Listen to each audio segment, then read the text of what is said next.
through it with many devotees. And don't we just need to chant and won't everything be resolved? Yeah, but if you're asking that question, I guess it hasn't been resolved yet. So if we can employ other methods that help us, then we can chant better.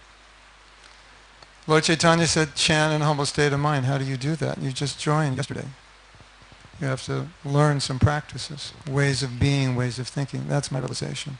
But I see it works. Thank you. There's another question here.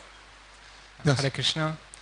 I'm wondering, we are hearing that Kali Yuga is an ocean of faults, and we're swimming in it, so we're also a little ocean of faults. I wonder how the healing and the preaching in our process, going to the root of our problem, because all our faults as a reflection of the root cause in the heart with Krishna. Because it seems like we can have hundreds and thousands of traumas inside and will never be finished in the healing process. With so much psychology, all these tools that are there. How do you see the healthy relationship between using psychology and following the process of bhakti as the ultimate healing process? Yeah. My realization is, from what I've seen, that a lot of people can't practice bhakti in a healthy way because they have so much dysfunction inside. I mean, I know people that can't stop. We all know people who can't stop criticizing. That's low self-esteem. Blame, dysfunctional behavior, blame, they're crying out. They can't take responsibility. So many devotees have taken courses which help them become more responsible, overcome the need to criticize, blame, understanding the causes, and it's helped them tremendously. And then they're no longer offending the holy name, so now the holy name is working more. So I think there's a lot of dysfunction that's getting in the way of us being able to chant purely. Because pure chanting is the solution. If there's anything you can do to help your pure chanting, why not? That's just my experience. This is not my theory, this is what I see. Yes? Yeah, Prabhuji, I was just thinking with this wonderful seminar you gave now, like we were discussing you were discussing about people who had bad childhood or bad parenting and all this, and we still have this among ISKCON also we see. Yes. So can we do something like, I feel that this kind of information, if we start giving in a capsule form to the children now itself, the work will be much lesser. And do you have some plan for that? Yes, 100%. I have many plans, only separated by men and money and a little time. I have 34 of these workshops waiting to put online. Separated by time, men and money, but it's happening slowly. That's my mission, to find those loopholes where we're not addressing. Okay? Thank you so much. So the forgiveness course will give you an idea, but my SoundCloud has many of these courses if you're interested in seeing how I contextualize what I've learned. And I've studied many spiritual teachers from Hinduism and from Buddhism. Just see how they do it and taking the nectar from the poison and applying it. So you can see how I do it, and you can also give me advice if you think I can do it better. Thank you very much. Thank you so Srila much. Prabhupada ki jai. Jai. I hope Mahatma Prabhu you'll forgive me for interrupting you, and well, we're grateful that you came and addressed this very important topic, and as I said, this is the purpose of the symposium, to bring up topics which are not usually ordinarily discussed in the circles of ISKCON or education. So here is the address, and somebody can please close the screen. Yep. So here is the address where you can contact. No, not that one, Prabhu. That's just the front. Hare Krishna. Thank you.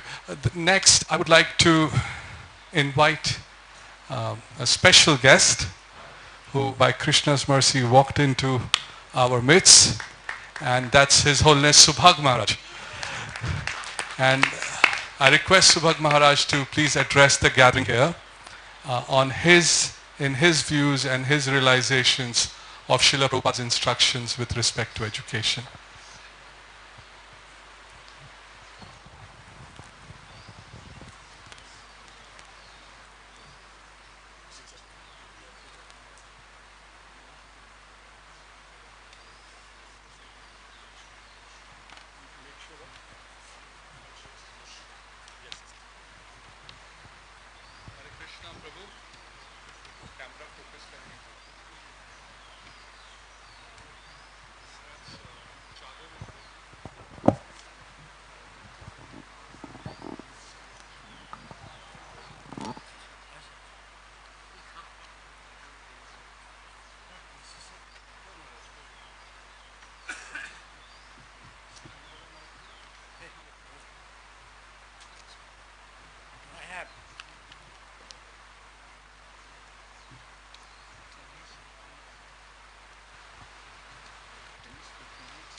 Hare Krishna. Thank you very much for allowing me to speak something few words. Maybe it may sound a little ideal or theoretical something, but this is what I learned from Prabhupada. And as I look back from 1970, as far as I can, from then and now, I am seeing many things. What Prabhupada said, what we and our new generation trying to fulfill. If you consider all these things, definitely there are a lot of things, look very bright, nice, this big temple coming. Here the purpose, as I know about education, education means I understand from Prabhupada that become perfect in Krishna consciousness. So to become Krishna conscious, we have, Prabhupada made this society, it's an ideal society to teach the world, setting an ideal example, a small sample. Now you can see this is ISKCON. Percentage of people are in our society, as we see, compared to very small, no doubt. So Prabhupada for that, he said, seeing our background, where we come from, the future of ISKCON will be bright, and this, for this purpose I made this from the beginning. He said, you want to go back to Godhead, first make ideal Brahmin, means qualification. 12 qualities in Srimad Bhagavatam. And we are doing, and Prabhupada setting an example, showing Gurukul, and some are there. Already we have got one here. As the day goes, I see all these boys from the beginning, as from Mayapur also, from 1974. There's nothing, all these things are there. So just the hut, and maybe one building just completed, Lotus. Prabhupada said, here people are coming from the society and government, we have to show. So tell them that how they are educated, how they are neat, clean, purity, and so these are the Gurukul boys. They should be taught what is ideal Gurukul. This is the culture. So it requires they should be trained up in such a way they can deliver their parents. Those parents are lacking because at some point they joined movement and not in the beginning to build a character, as Prahlad Maharaj says, Kumaro Acharet Praggo. Best thing is to turn from the childhood, father, mother teach them. Fortunately, father, mother are Vaishnava, as Narad Muni's case, a few other, Prabhupada they are mentioned in the purport. From childhood done is very good. So Prabhupada set the example. Now when I sometimes see them, many, either America, Europe, sometimes they remember me and they are now grown up. And I check some of them even from India, they are Vrindavan, Mayapur, they have gone there.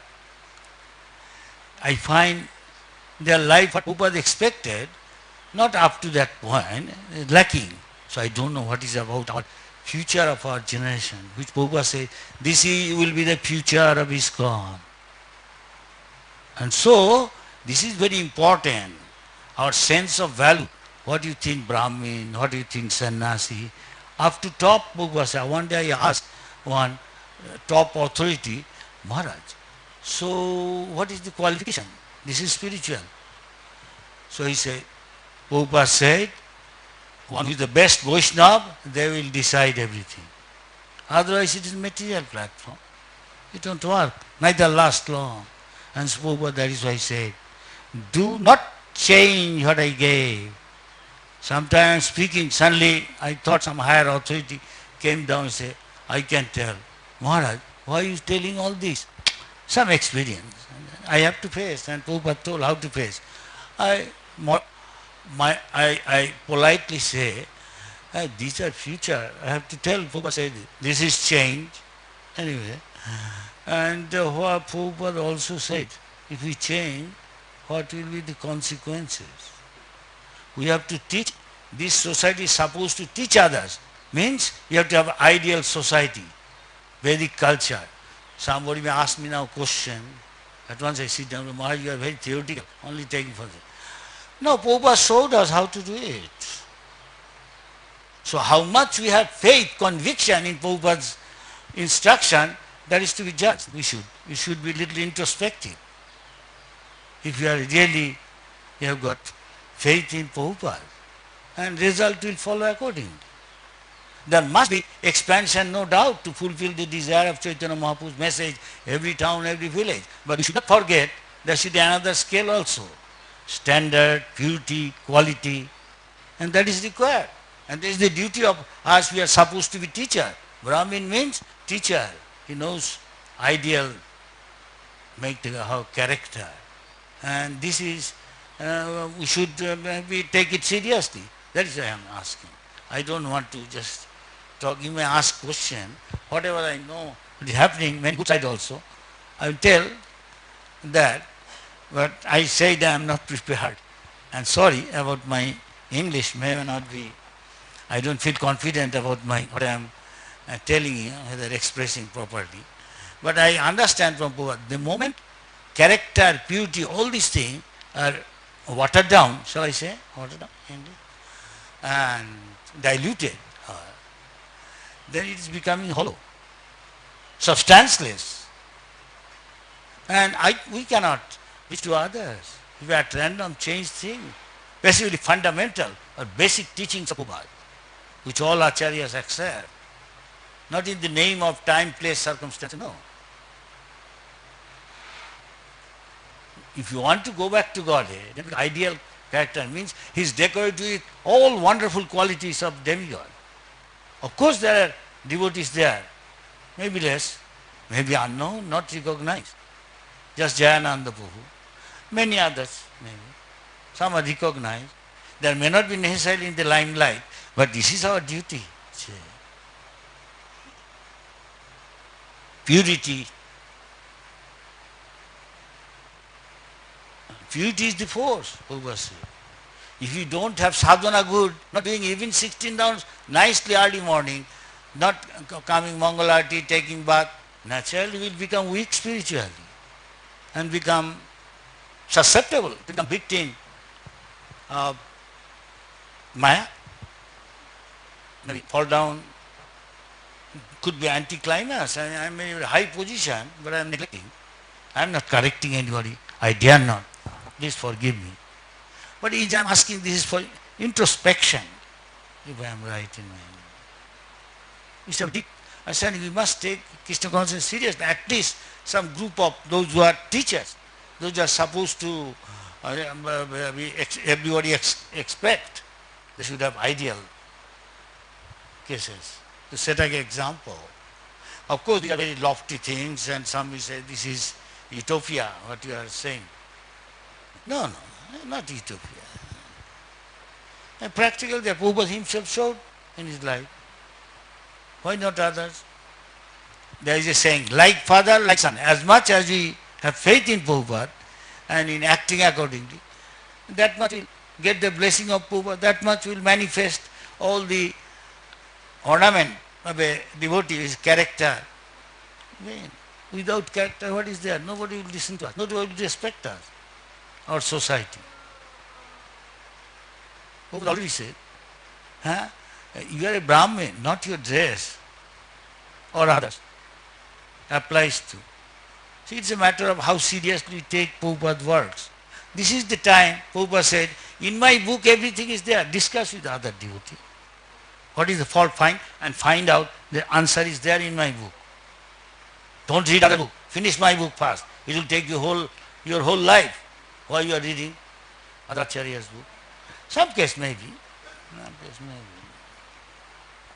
Of course, many cases are successful. Some are doing just a born ashram dharma, this countryside ashram, and trying to be self-sufficient. Sometimes difficulty. Sometimes this cow protection, all these things became difficult in many problems. Especially I am saying this side, education. Education means he becomes Krishna conscious. He knows the goal of life, eternal, full of knowledge and this. And it is not something, imagination. He can feel here like this joyful, bright faces everywhere. Everyone who is here, they have bright faces. They have no anxiety. They are in Vaikuntha, no doubt. And they have got conviction. They can preach, of course. But he is not following. His preaching won't work, won't be fruitful. If at all, for some time, not lasting. Not lasting. This thing, such aspect. Suddenly he asked me within few minutes, Maharaj, you speak something.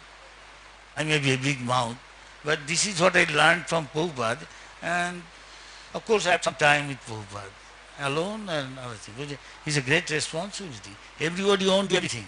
Different person has different skill, talent and inclination. Accordingly, Guru, Prabhupada tell him, you do this service, you do this service. And this way, anybody, in sweeping floor, Pujari, Mataji, anybody you want top devotee, you are devotee. And you have got a goal is high, first class fast, in master degree or university, PhD, at least the goal is high, then father or his guardian will say, son, you want to become that, you have to pay the price. Now you become first boy in your class, okay? Or at least first, second, third, one of them. Then I will tell more. So this way, we can check ourselves, check and balance how we are progressing. Now, I don't know how much, I have been already maybe 20 minutes talk. I don't want to say more, I am not prepared. I didn't say, I have come here to learn from you. And we felt, Maharaj, we can learn a lot more from you, so we request you to speak. Thank you, Maharaj, for your I am simply talk. repeating my Guru's word, what he asked me, and trying to share with my god brothers and sisters and future generation, those who are very serious about our society and last, not put in another group which are nobody respect. Already Prabhupada cautioned this about in some book. Don't you violate all these things, basic thing and change, fundamental thing. Then you cannot teach others. They will put in another group which are not accepted as authority. Hare Krishna, thank you very much. Hare Please forgive me if I say anything harsh or impractical. Maharaj, we can take some questions. Okay. Questions? Others are also here. I also expect, if I cannot answer, you can also answer. You are a long time, you are my boss. Used to be. Hello, yes. Maharaj, recently we've seen devotees in our movement, all of whom I believe are all very sincere, Yeah. claiming about each other that one is changing or the other is changing. What is So- change? What do you mean by changing? Well, you talked a lot about don't change, don't change Yeah, what yeah. Srila Prabhupada has given. Yeah. But what do you do when one group says this is what Srila Prabhupada has given, and the other group says no, you've changed what Prabhupada gave, and the other group says no, this is what Prabhupada's given, and you're changing. What do you do when there's this disagreement about what Srila Prabhupada is actually asking us to do? Good question, I think. But it is also, it is natural this sort of thing will happen as the day passes. Prabhupada said all problem can be solved. Sometimes we stand in front of the deity and we chant. We are doing our Shravan Mela. I don't know how much purely we are doing all this. But I believe, in early days, I remember Prabhupada said, what do you want? Krishna is there in front. You chant. All your, there's whatever the difference there, will be cleared by Krishna. I don't know whether it sounds to you practical. But We're in his hands. those are old devotees here, Maharaj maybe, or anybody. I still remember in 1970, any problem, in front of deity, Krishna is standing there. You have got conviction? In India, even it may not have been India, but still saying, anybody in front of deity cannot speak lie. Anything dispute and confusion, in front of deity, he dare not speak lie. But here I don't. Then you can ask ourselves how much we are sincere and thinking Krishna is standing there with conviction. With how much this conviction is also. But this is one I can say. This may sound not very practical to sound. Everything you want to sort out. But this is also, I mean, kind of a democratic system practice. That means you cannot say that is correct. Moment, this is material, this is not spiritual. If you see the interest of Krishna or Prabhupada, considering I am not perfect, all of us have this humility to admit that we are not perfect, then we should come for the interest of the movement and future, be honest and accept what Prabhupada said. What do you think, Maharaj? You agree with me? Yes or no? And others, those are old devotees. I am asking, I want to learn from you. I really mean. What about you? You are used to be my boss in BBT. I agree 100% that we have to pray. Because without the help of the Lord, I don't know how we're going to solve any of this. Many things difficult to solve, of course. Thank you, Maharaj. Any other question? Another question? Hey, Narsinga Maharaj, why did you remain silent? Why don't you say something? Why you remain silent? What you done? Maharaj, you've already said everything. Krishna consciousness is the answer to all Yes, the problems. that is the solution of the problem. Yes, Maharaj. It may sound a little vague. Yeah? Little, yeah. Krishna consciousness is the solution of the problem. That is beauty again. Through Krishna consciousness. Again, Thank you so much, Maharaj, for it your is my time. pleasure if I can do some service. Thank you. Thank you. Hare Krishna. Thanks everybody. Hare Krishna. Giving it time. His Holiness Bhag Maharaj, thank you so much. Prabhu, can you please hold Maharaj's hand? There's a stairs here. Thank you. Hare Krishna. For the next talk, I'll invite His Grace Pancharatna Prabhu. And the topic of his talk is fast forward.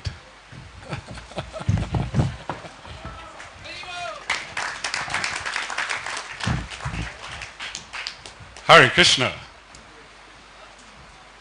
Fast as I can. All right, so we got some slides.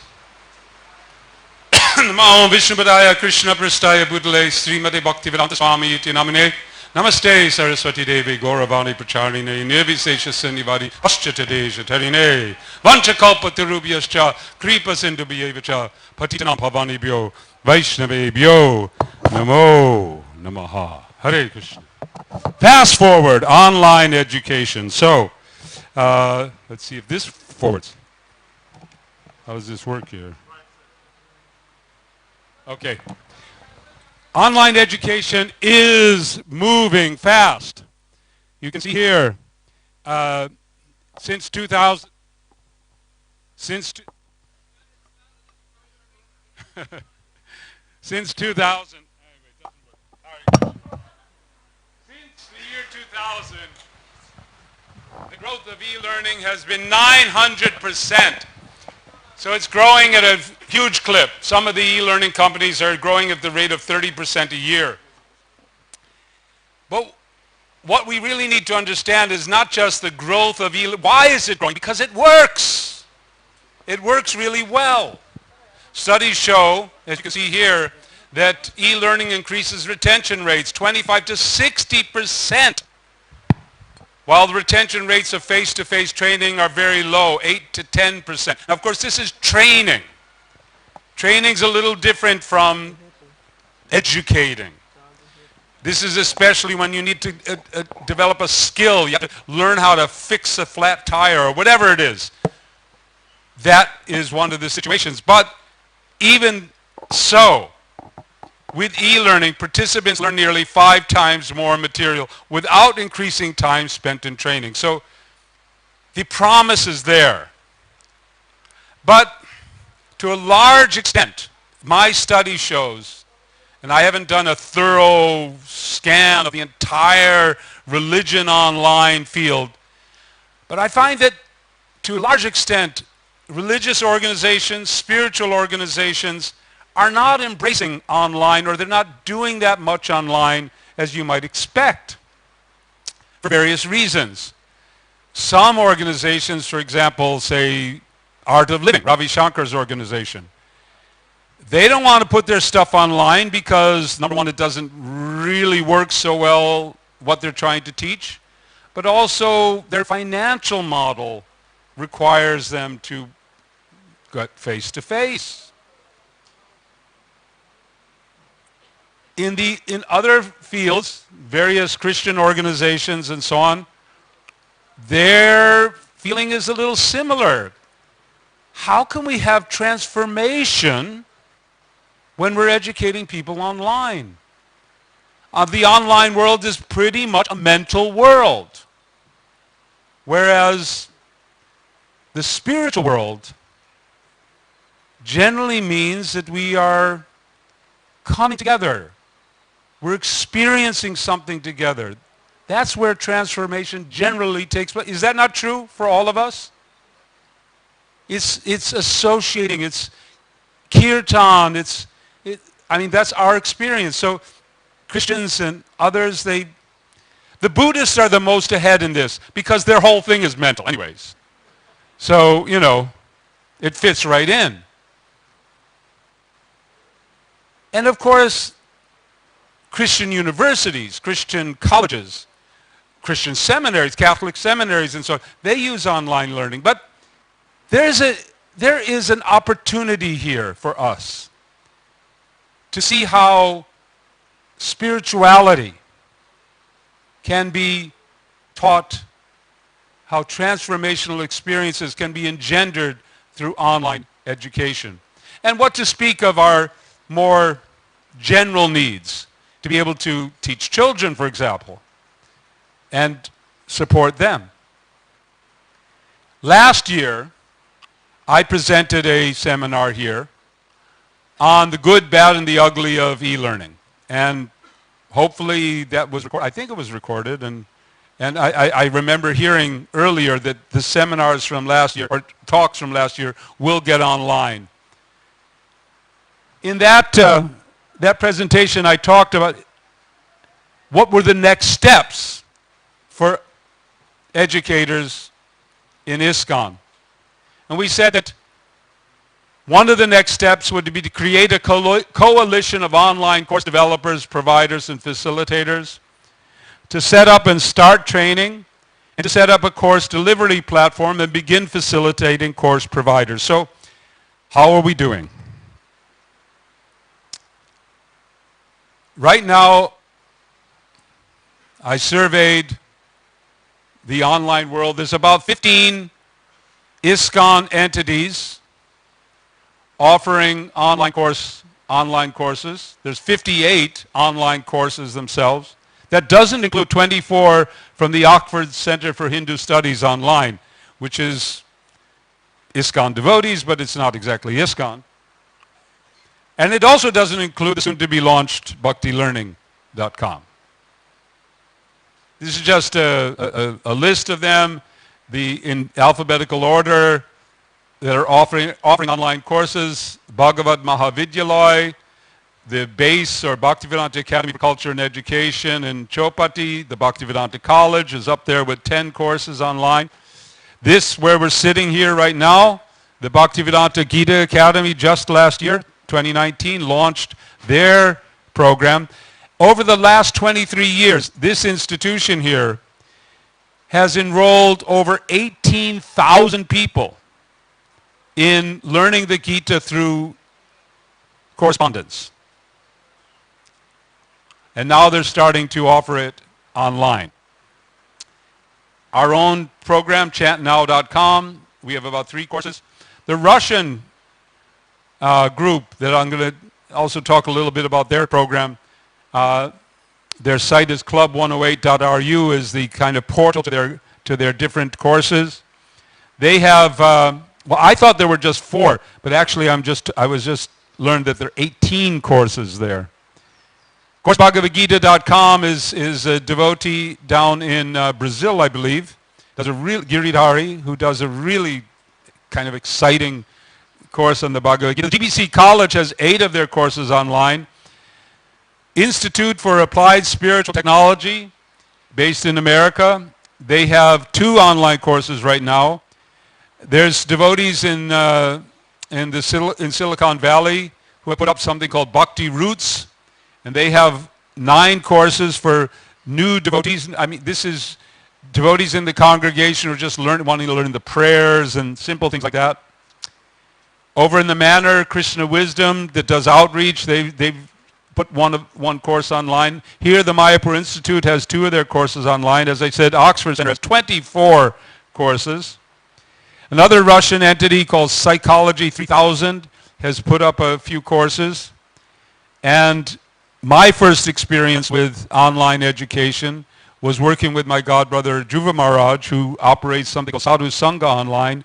They have a kind of a repository of courses, and they roll out 1 or 2 at a time.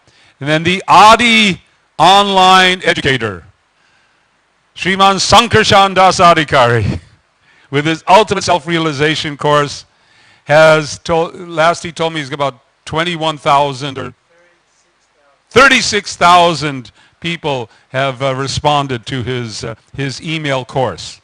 Okay, so something is going on, but we haven't yet gotten all linked together in what you might call a community of practice, and I'm hoping that that's one of the things that we're going to get to.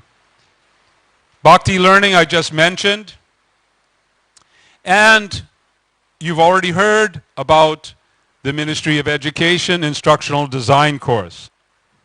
I mentioned Russia. Russia has gone so far as to develop their own learning management system. Everyone knows what a learning management system is? Yeah, well, he definitely knows. Okay. How do you offer a course online? The best way is to use software that manages the presentation of your courses, manages the enrollment of students, manages the progress that they take. These software tools make the whole job a lot easier. So they reviewed all the various systems out there and felt they didn't really fit their needs, so they developed their own program, and they just translated into English for us. They have over 2,500 students now enrolled in 18 courses, and it's now available to ISKCON educators as what's called a software as a service. In other words, it's owned by them. They maintain it. They keep it going. It's their system. It's not available to the whole world for free, but it is available for free to all ISKCON education initiatives. I wanted to show you a little bit of what its features is. Why did they do this? They did it especially because they wanted to be able to empower a system of education that involves mentors. They have 2,500 students, okay? How do you deal with 2,500 students? They break all the students down into small groups, and each group has a mentor. There's a mentor for 15 to 20 students.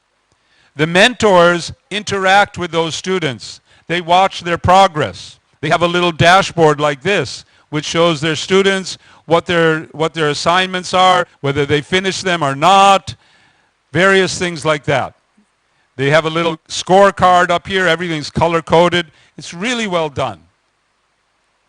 And the teachers, they see the performance of the mentors.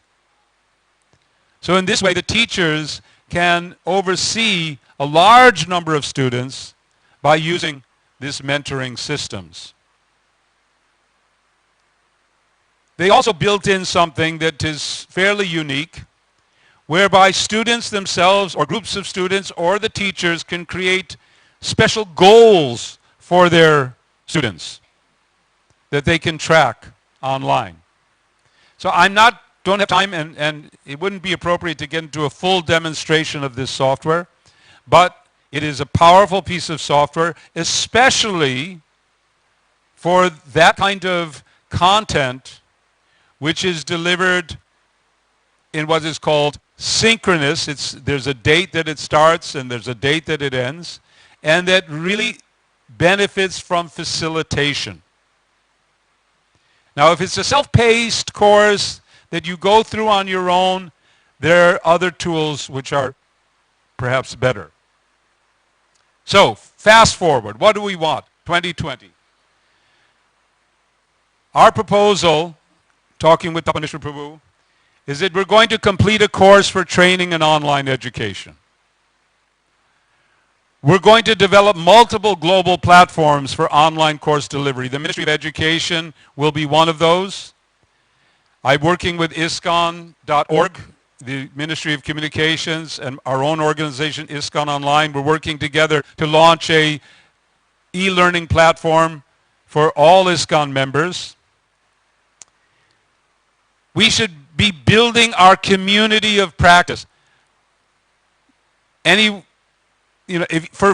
to start with, if you know of any online education that's not in that list, let us know so we can bring everybody together into a community where we're sharing our best practices and learning together. We want to connect subject matter experts. People, Mahatma Prabhu has already shown how much of an expert he is in so many different relevant subjects. So to connect him with people that can help to create the e-learning experience, we want to do that for more people like him. And finally, to connect with the organizational development, ISKCON Internet Presence Planning. How many of you came, I guess it was 2 days ago, to a meeting over there? Just a few of you. Okay. ISKCON's Organizational Development Committee has committed to creating a plan to improve ISKCON's internet presence by the midterm meeting. So this is part of that. So, who's on board? If you want to be part of this, let's get together. Thank you. Hare Krishna. Thank you. Thank you so much. We'll take some questions for Pancharatna Prabhu. Okay.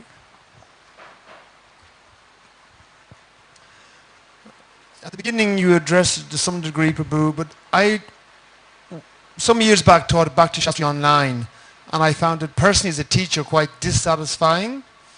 So, and we've heard many speakers talk about the values that we have to give to students and the culture required in ISKCON. So, I guess just I have this big doubt.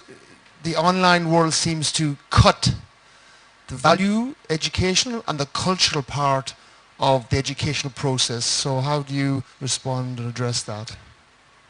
Well, this is part of why the Russian community developed their own platform, so that they could facilitate at least some personal interaction.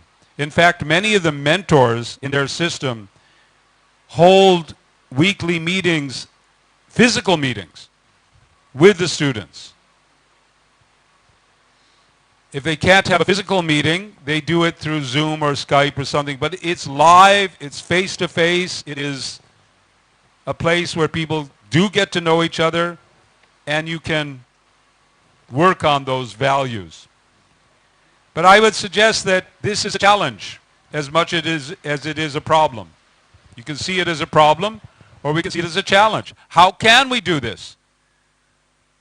If we embrace online learning, our scope is every town and village. If we restrict ourselves to face-to-face learning, the opportunity is much smaller. Let's see. What can we do? What kind of people, what kind of activities can we give them that will do the work that you're talking about? Answering questions, box, reading some text, boxes on an online form or something like that, it may not have that kind of result. But maybe there's something that we get them to do that would have that result. It needs work. Yeah. Prabhuji, I have seen ISKCON devotee courses on Karmi websites like Udemy and different, but I have seen those courses have like more popularity because they are on a international website, and even the non-devotees, they are able to get some benefits. Yes. So I was just thinking, because in our platform there is a limited viewership of our own people, we can use these international platforms to Certainly. and they also have option to give it free if you want to. Certainly, Udemy and Coursera and other places are possibilities. But we also have to have our own platform because they have limitations in the course delivery systems that they have. Hare Krishna, Yes. Prabhu. I'm involved in ODL environment, open distance learning. I'm a lecturer there for the past 10 years. And we have developed many things which we actually make the student felt that they can gain a lot of interaction with the coordinator or the mentor. And also one of the things that we realize is what we call open education resource. I think in our ISKCON, many people have all kind of resources, and then maybe that is overlapping. So if Yes. we can develop a repository where we can have a OER, open education resource. Yeah, I would say resources and also the courses themselves. 15 different places to go for a course. Maybe there's a better way to do that. Maybe we should be more like a university with departments that run, more or less autonomously, but where the students can take advantage of the full range. So that's another challenge, I think. How do we maintain the independence and the autonomy of teachers and at the same time give the most facility to students? Yes, round of applause. I had one quick response to the question on values on an online learning, and two things come to mind. One of them is that creating a community on online, like the Russian devotees want to do with their forums, and that definitely creates an atmosphere or a context for people to engage in discussion and interaction, and therefore develop responsible types of exchanges on a forum. And another one is creating what we call scenarios, and they're like a powerful means of giving 3 or 4 different options to responses to different dilemmas. So creating a dilemma and then giving responses, and as they choose a particular response, you give feedback. So yes, that's quite a reasonable response, but did you consider X, Y, and Z? And it sort of loops around in that, and that's one way that you can develop, values types of responses on e-learning. And I had one more question, if I can. No? Okay, all right. We'll speak later. It was about how do we keep this going? How do we keep it going? Get on board. Okay, well, that will be part of the Tapan Vishwaru's leadership. Thank you so much.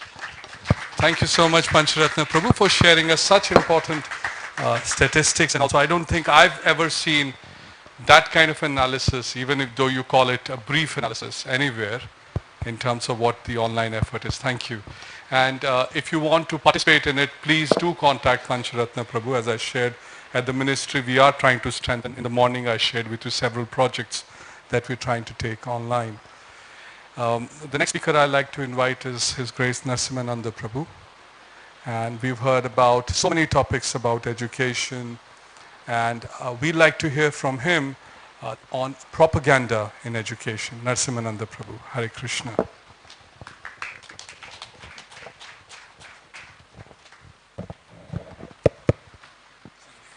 Yes.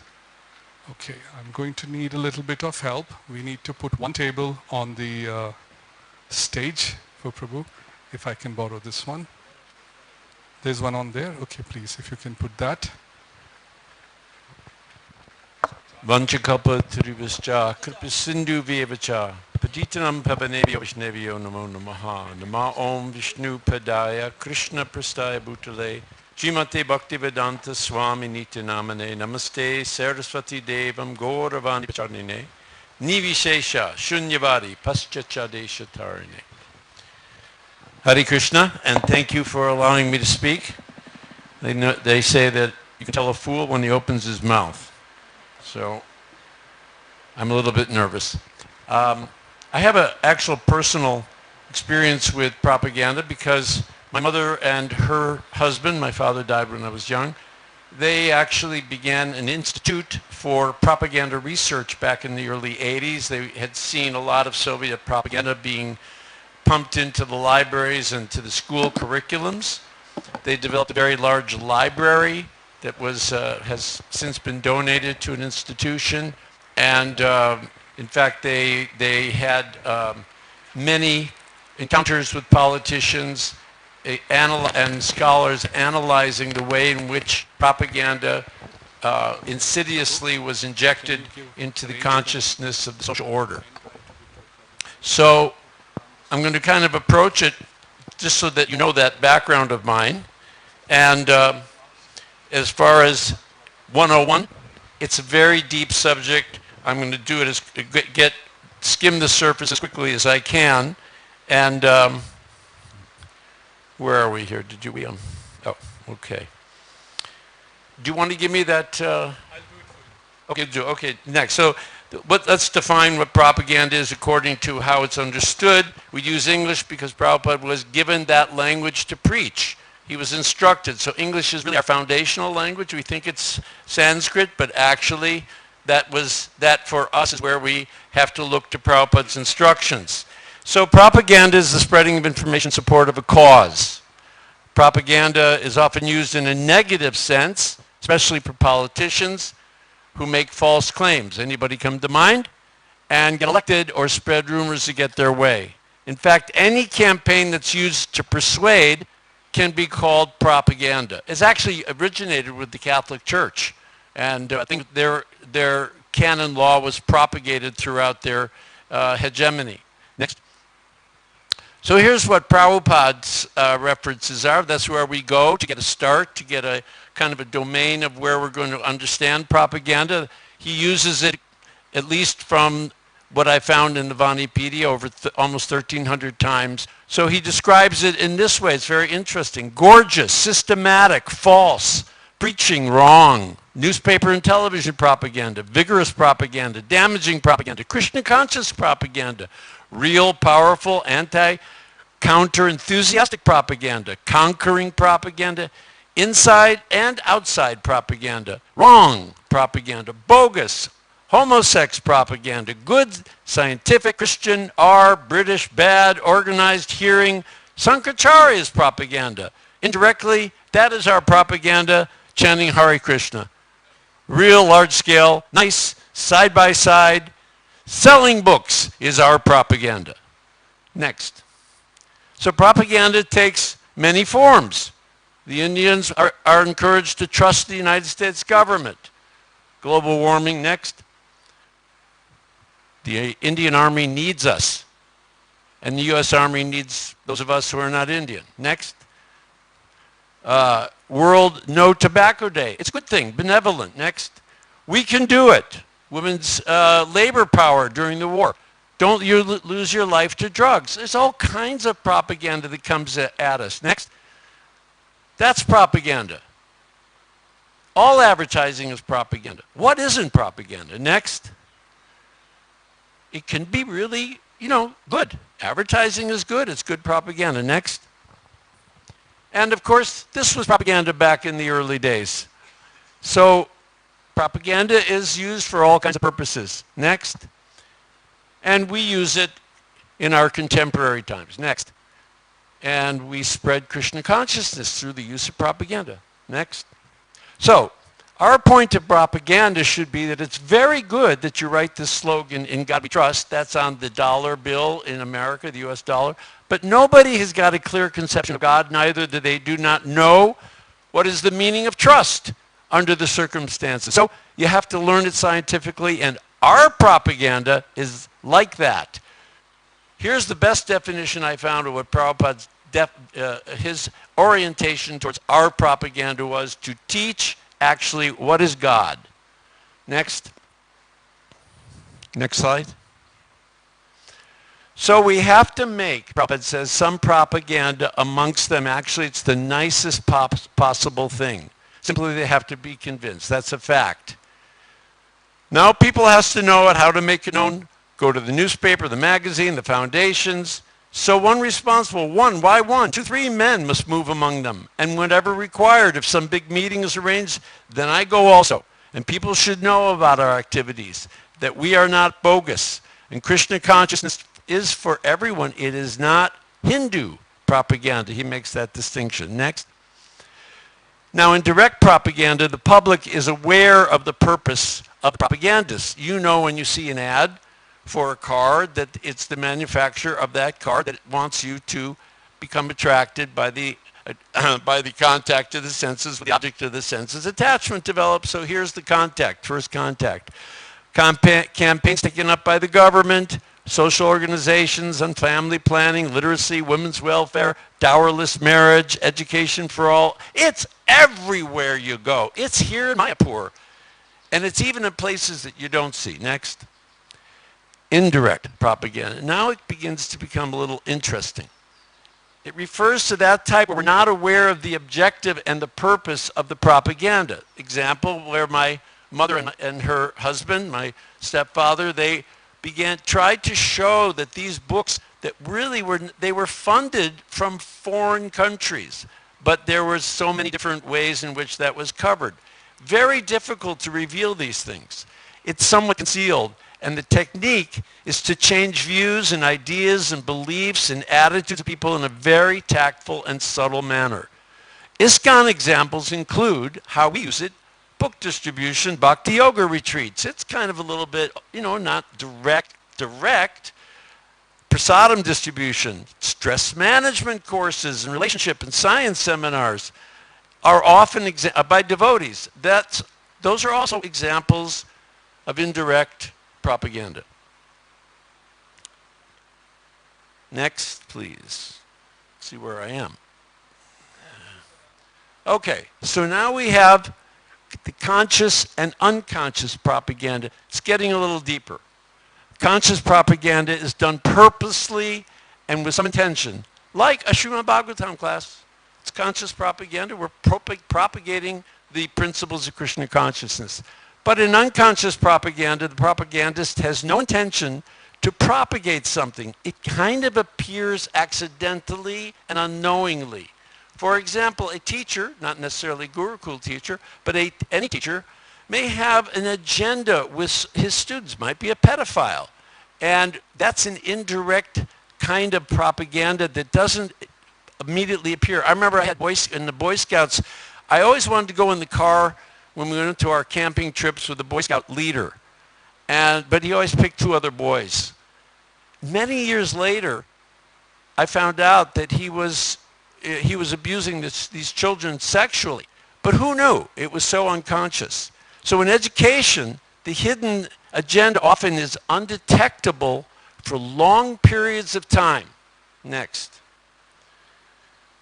So we come across now what's called a Socratic method. Everyone familiar? Raise your hand if you're familiar with the idea of the Socratic method of learning.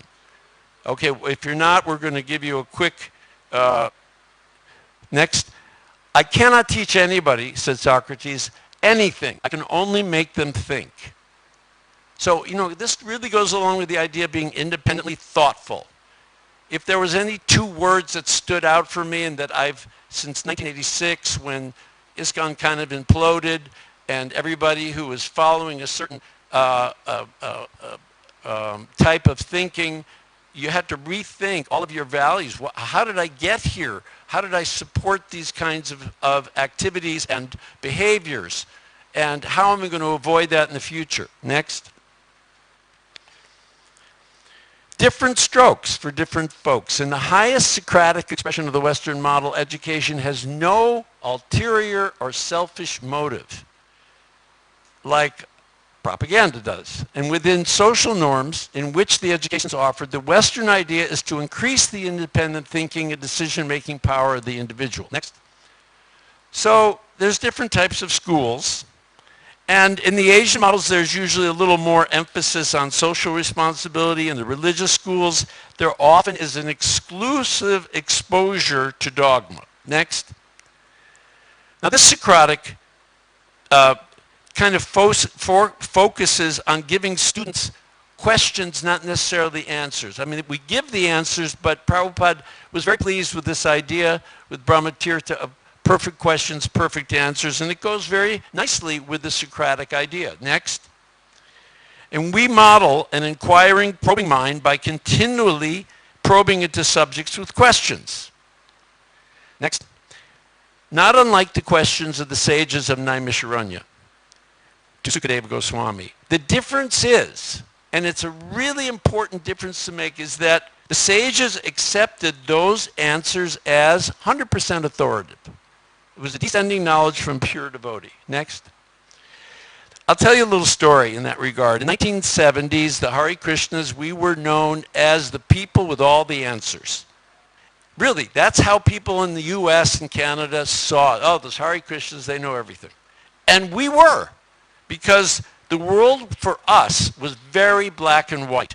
And our responses generally were composed just of repeating what Prabhupada said in his books. We didn't even have to understand it. We didn't even think we had to understand it. We just repeated it. And you know what? We grew pretty big. Next. By the 1980s, our children had become old enough to ask questions that we had trouble answering.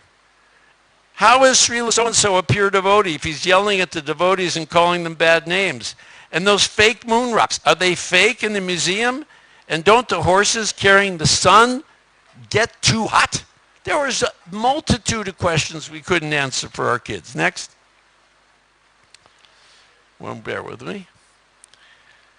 So as the absence of Srila Prabhupada's Vapu became longer, no, I'm sorry, you're one ahead of me. Go back. Yeah. As that became longer, the list of unanswered questions became more voluminous and quite ominous. That book, in Vaikuntha, Not Even the Leaves Fall, you can't believe the controversy that book created. You think that Vaishnava Diksha Guru is splitting the movement? That book practically split the movement. Did we fall from the Dishna? But no, it says back to Godhead. We were up in the spiritual sky. I remember Prabhupada saying blah, blah, blah. It was tough. And still is, actually, in some ways. So is it bona fide for ecclesiastical bodies to come between the guru and the disciple? Can Vaishnavis be gurus? Was the first moon landing a hoax, and all the other ones, they actually went to the moon? Next. We weren't the people with the answers anymore.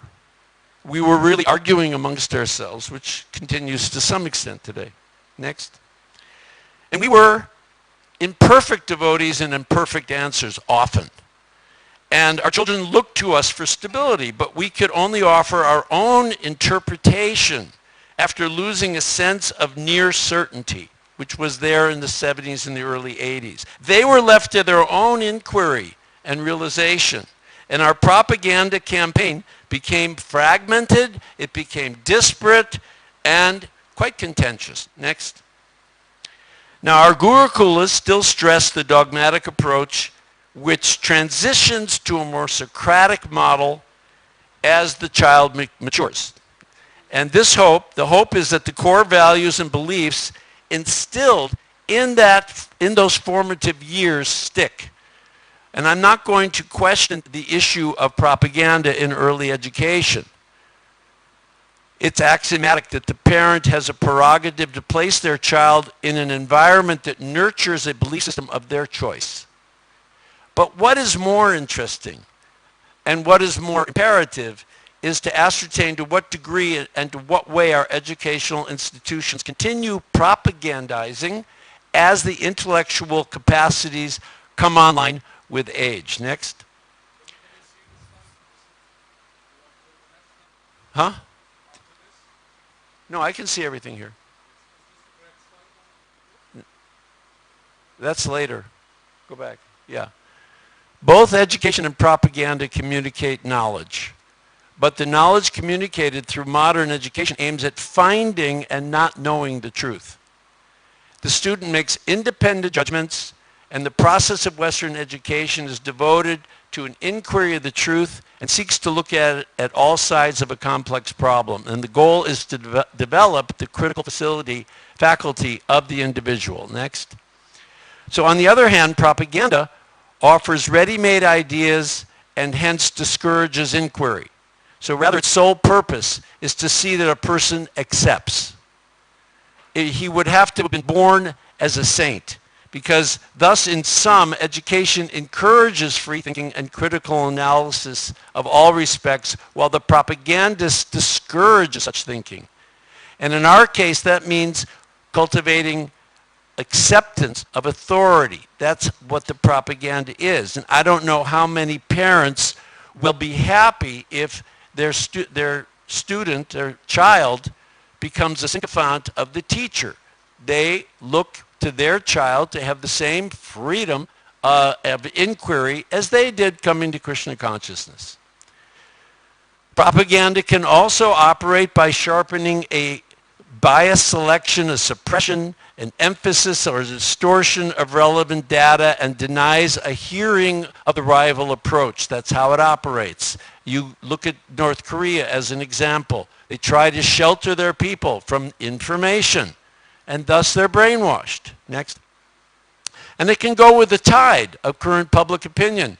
But education is never bound by public opinion in its most pure form. Next. It may go against public opinion in the interest of some long-term or permanent goals, such as becoming Krishna conscious. That's pure propaganda. Next.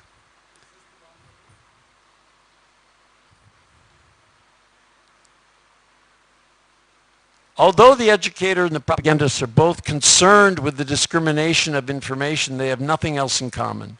They use contrary methods and they strive for opposite goals. The propagandist is interested in what people think. The educator, how they think. This is the distinction. And the propagandist has a definite aim. He strives to convert, to sell, to secure consent, to prove a case, to support one side of the issue. He's striving for an effect, and he wishes people to come to a conclusion, to accept his case and close their mind and act. The educator strives for an open mind. He has no case to prove, which may not later be reversed. He's willing to be reconsidered, to be experimental, and hold his conclusion tentatively. Next. Prabhupada, try to understand your knowledge. Question, we're not pushing forcibly. You've got your intelligence, argument, logic, everything. Not that we are pushing it by force, that you have to accept it. Just like sometimes it's said,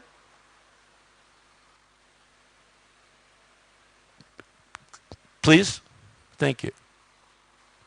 Sometimes it's said that the Mohammedans, they propagated on one hand the sword and on one hand the Quran. Either you accept the Quran or there's a sword for you. It's not like that. It's placed for your judgment. And if you like, you accept it. Otherwise, I came here empty-handed. I'll go back empty-handed. There's no loss, no gain. Again, for me, one of the most profound conversations Prabhupada's had with us.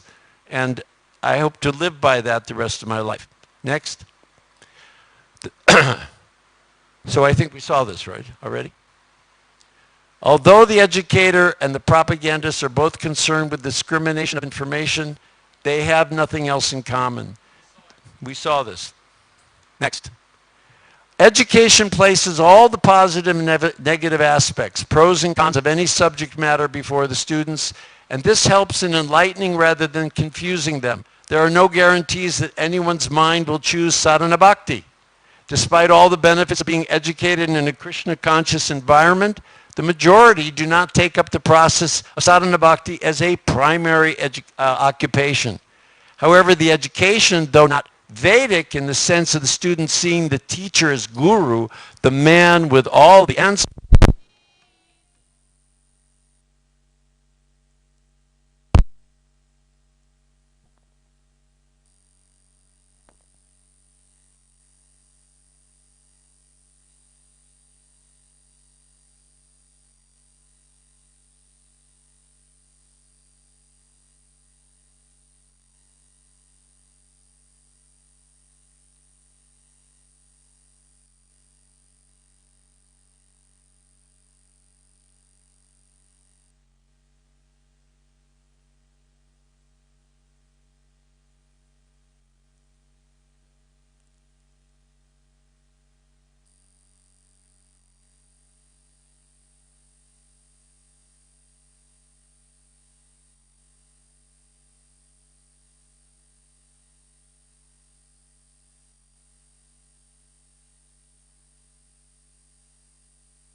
she said, why can't I see him? And she said, well, because he belongs to Krishna now, so you can't see him. She wouldn't let him in the temple. She wouldn't let my mother in the temple.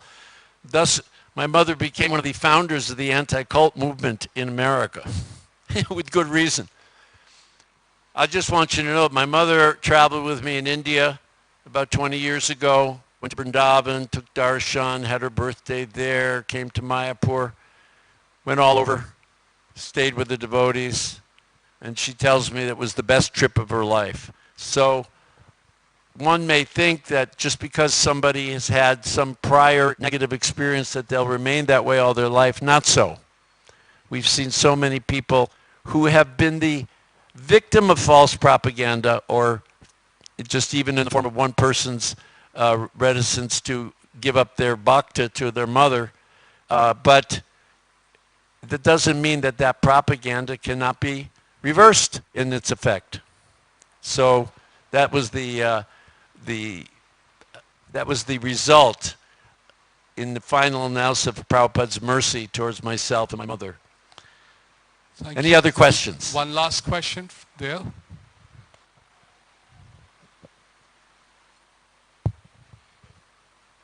Krishna, Hare Krishna Prabhu. Thought-provoking.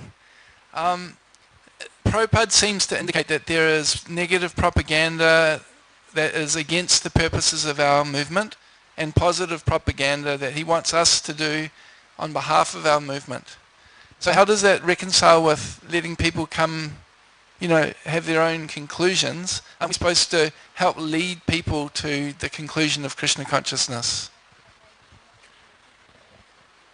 I'm not quite sure exactly what your issue is. Is your issue propaganda, or the use of propaganda, or our understanding of the use of that propaganda? It seems from Prabhupada's statements, especially that list of all the types of propaganda, that Prabhupada was in favor of us using propaganda to convince people of Krishna consciousness. So how do you reconcile that with, people can, just kind of figure it out for themselves, or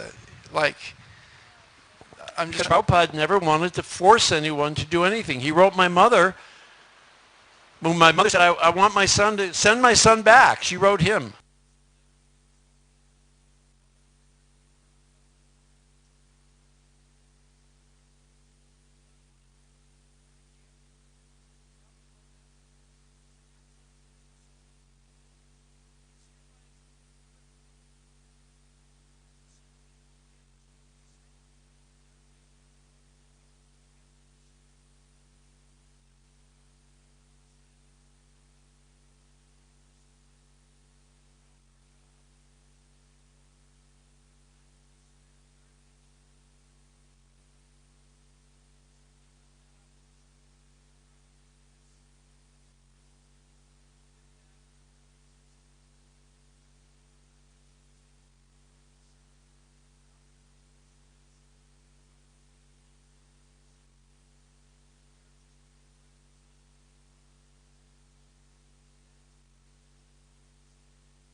education begins like this,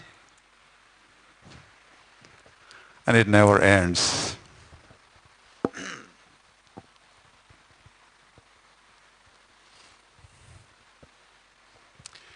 Really, quite serious. You all are very serious. Makes me serious. Relax.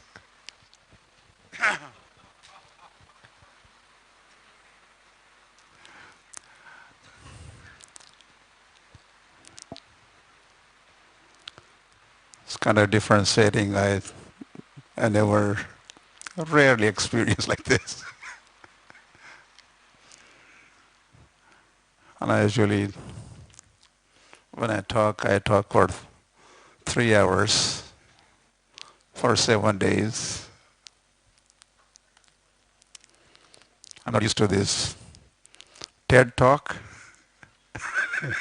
I just heard for the first time TED talk. 2 minute talk or so many minutes talk.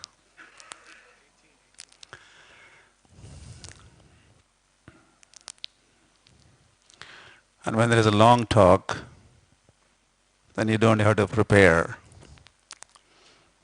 But then they say, if you could only talk for 2 minutes, then you have to prepare for 2 hours at least for talking for 2 minutes. So I have less time. Still I'm not prepared. I had no time to prepare. So when I was contacted by Tapan Mishra Prabhu, could you do this 15-minute talk and give me a topic immediately? So I just said, okay, education never ends. It was not so much, wasn't contemplated or, so I just said it, and I didn't realize that one day I had to talk on this topic. Education never ends. But it's a fact. It could be made a fact.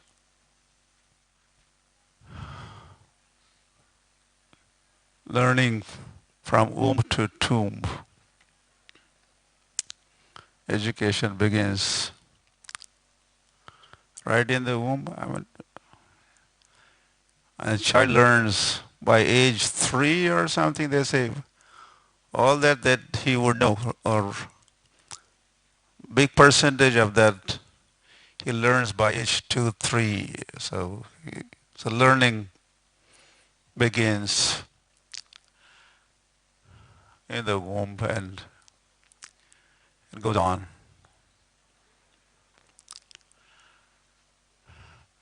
Nityam Bhagavata Sevaya, the term Nityam, are you familiar with this? It says Nityam Bhagavata Sevaya. Bhagavati Uttama Sloke Bhaktir Bhavati Naishtiki. Or says Satatam Kirtayanto Mam. Terms like this we find. You read, you study, Nityam, Satatam, all the time, constantly.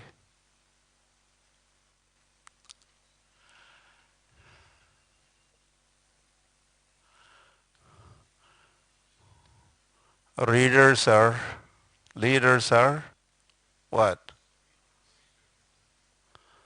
And you're all leaders, I was told. Must be. In ISKCON, every devotee is some kind of leader. Or at least you're leader of the family, leader in the family. Or a teacher in a school, or GBC or ABC. Everybody is some sort of leader. And the leaders are what? Readers.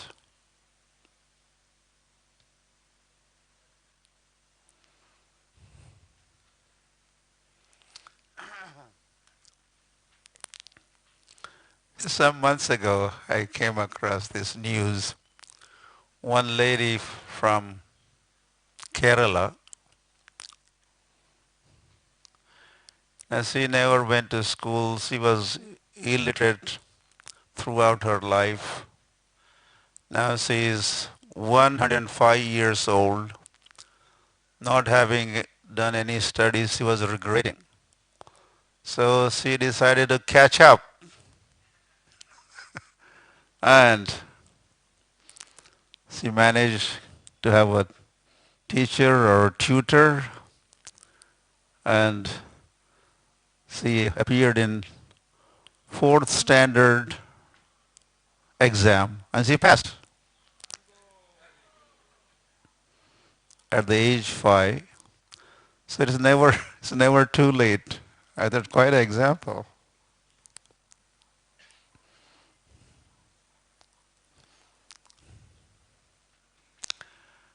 Well, the books are the basis.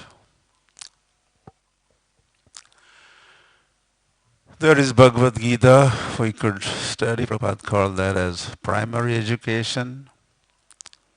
Well, it doesn't end there. You could read Bhagavatam. That's a graduation. You could read Chaitanya Charitamrita, Chaitanya Bhagavat. That is post-graduation.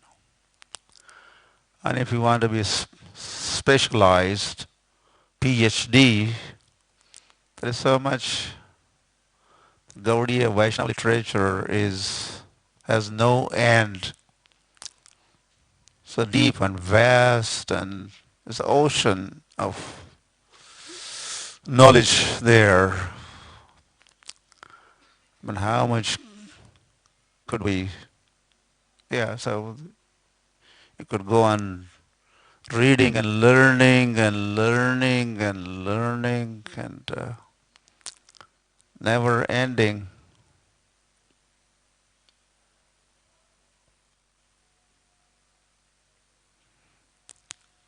You see that Dwarkadish, little, I think he was the youngest disciple of Srila Prabhupada. Dwarkadish, little Dwarkadish. So Prabhupada is teaching him how to write samskar called Vidya Arambha Samskar. You begin to study, beginning of the study samskar. So we find term Vidya Arambha means beginning, but there is no Vidya Anta. Anta means ending. There is no ending of learning Vidya, acquiring knowledge. It could never end. And Krishna is unlimited. Radha Krishna, Radha Madhava Yorapara, Madhurya Leela Guna Rupa Nam Pratikshana Asvadana Lolupasya Vande Guru Sri Charana Ravindam. Our acharyas at every step, Pratikshana Asvadana, they are learned and relished. I think in order to relish, you have to learn, then you relish. What are they relishing? Radha, Madhava, Yo. Radha and Madhava, their name, form, qualities, pastimes. Ananta says, Sahasravadan, as he is known, he has 1,000 mouths. And each mouth is speaking. Another one. Near each mouth, there's a good sized audience that is listening. And each mouth is talking of a different topic. When Anand Sesh was, and besides talking glories of the Lord, Anand Sesh has another task. He holds planets and universes on his hood. So he was wondering, how long do I have to keep holding these planets, the burden of these planets? And he was, not very long. How long? As soon as you finish chanting all the glories of the Lord, You could throw that off, all the planets. Okay, he thought, let me begin. And he began Vidya Arambha or Vidya Kirtan. And he's going on and on and on and on and never ending. Every mouth is talking different topic, thousand mouths. So you could imagine how much there is to know. Vedesha sarver aham eva vedya. I am to be known by studying of the Shruti, Smriti, Purana, Adi, all these Shastras. So it's unlimited, it's unending. There's never ending. Yeah, so it's a little brahmachari, okay, this Dwarkadish. So you have to learn something as a brahmachari. You can next ashram, you have to learn more, grahastha, learn and then act. Vanaprastha, then learn more. Brahma sannyasis candidate is 5 years, there's a training, 5 years waiting, and then education, and then so learning and then acting, learning scriptures, there's like a manual. Brahma, he did not know why he was there for, and then finally heard the word tapa, tapa, tapa. Then he put this tap, tap, tap, tap together. Undergo austerities. And that will purify you and you will become enlightened. So, anyway, then Lord Tene Brahmarudaya Adikavaya enlightened Brahma. And then he was able to act. So in order to act, you have to learn or know how to act, or why to act, or where to act. So all this is part of the education.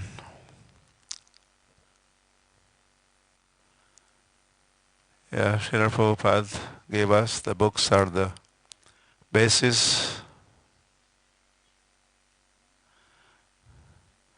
And I mean, the International Society for Krishna Consciousness is a educational institute. Would you agree? This is an educational institute. Educating the masses, educating everybody. Propaganda. Propagate Krishna's glories, or even propagate or do propaganda of the how he's like back home, back to Godhead, and Vaikuntha. How is Vaikuntha like, and how is Golok like? As they advertise how the Paris is like, and how is Kathmandu like, and so that you would go there, right? You would go take next flight to Kathmandu or Paris. We were told when we were children, most beautiful city in the world, Paris.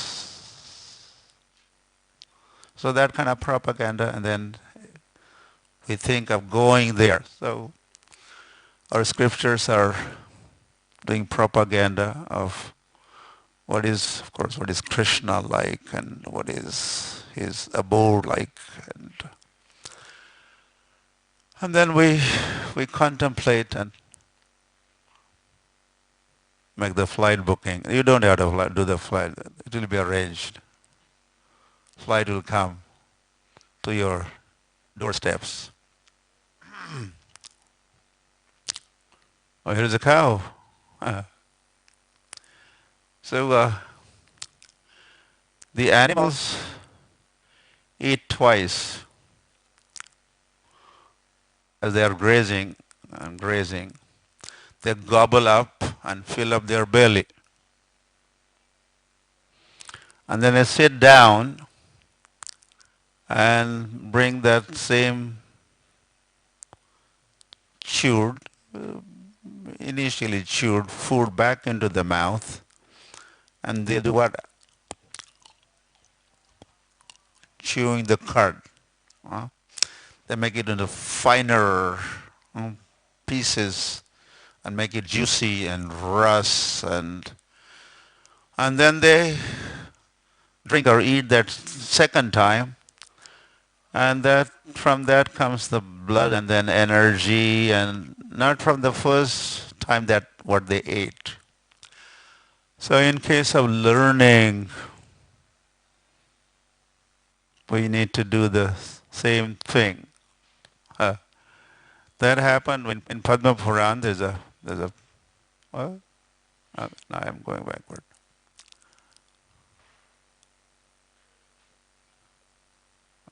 Sorry.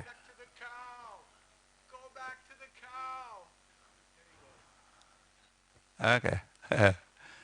That there's a Bhagavad recitation. Gokarna was talking or reciting Bhagavatam to Dhundakari. And 7 days completed, and one plane landed, and the air host, there was no air hostess, there was air host, Vishnu Dutas, they signaled Dhundakari, yes, come, get up. He climbed up and he fastened his seat belt. Engine started, and as the aircraft was about to take off, the speaker said, "Hey, hold on!" You know what happened? There are 10,000 in the audience. They were listening to me, my Bhagavatam. But you are taking only one person back to Godhead, back to Vaikuntha. What is others' fault? And the Vishnu Dutta said, there's a very nice explanation there. I'll just say one word what they said. There are many words and many sentences. He said the difference is that everyone heard, okay, but this is the only person. After hearing, he contemplated and reflected upon what he had heard, which is said in Bhagavatam or Padma Puran, Bhagavat Mahatmya, Mananam or Nididhyas. He did not do Manan part. They heard and then they took off and they forgot, they left the whole thing behind. So this Mananam part, the contemplation part, reflection part is also part of education. See, it doesn't, end with, okay, I heard it, or I read it. I have read it many times. I read it. Now we need to contemplate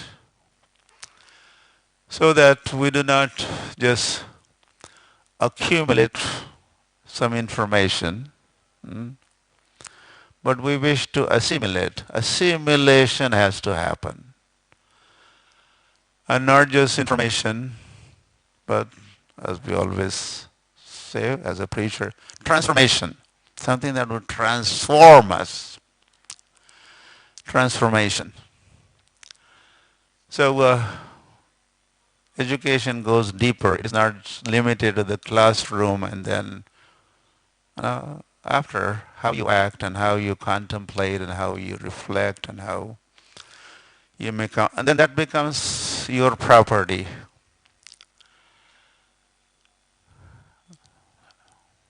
Hari. Well, I just had a thought as I was thinking how education never ends.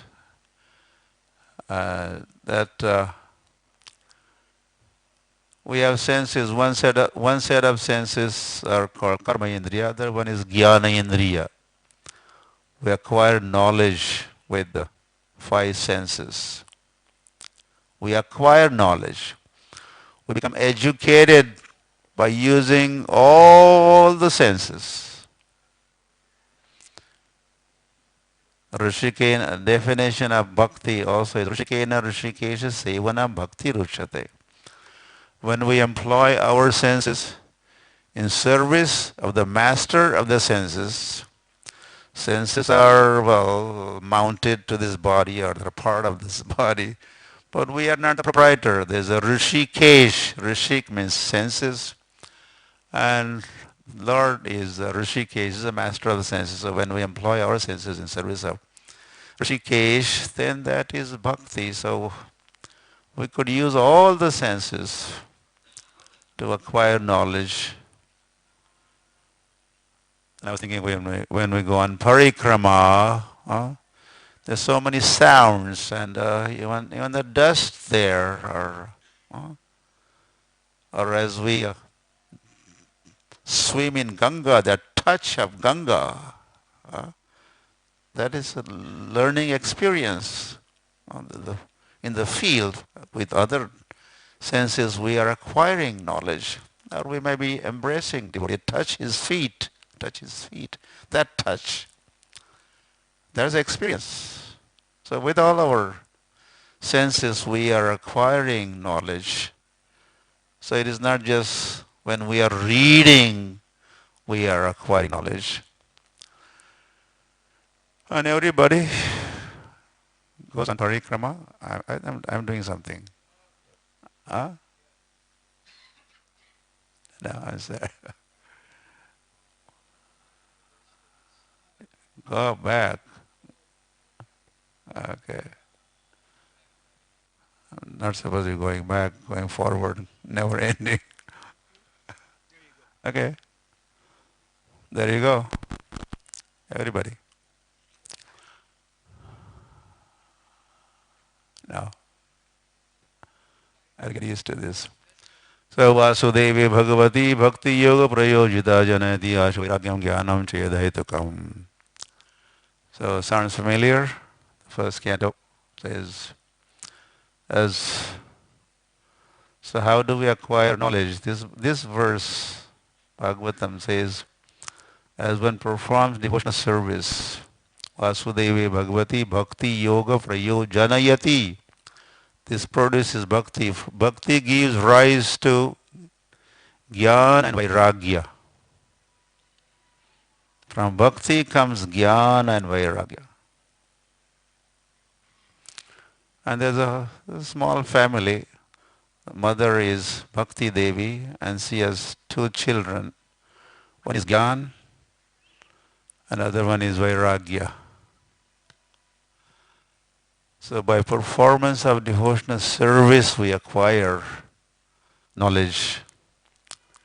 And as we acquire knowledge we develop detachment. So they go together. And okay. Yeah, so there's nothing to see means only to talk and hear. When I was a little boy, I was born in a village and farmers. So on weekends, I would, from a town where I did my studies, I would go back to the village and then they would send me herding buffaloes also, cows and buffaloes. So there I would study. Education never ends. While the cows and the buffaloes were grazing, I used to have a book. Of course, I wish it was Bhagavad Gita or Bhagavatam, but my school study books, I used to read.